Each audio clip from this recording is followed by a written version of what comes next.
Hello everyone, today we're gonna see how to download TapTap on iOS.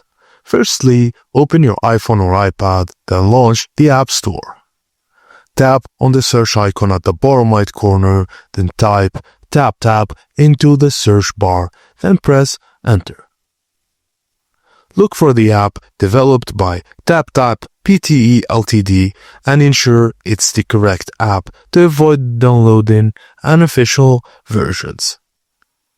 Now tap the Get button next to the TapTap app, authenticate if prompt, and wait for the installation to complete. Just please note that due to Apple's App Store policies, the iOS version of TapTap does not support direct game downloads within the app. Instead, it serves as a platform to discover and engage with the gaming community, offering features like game discussions, reviews, and news.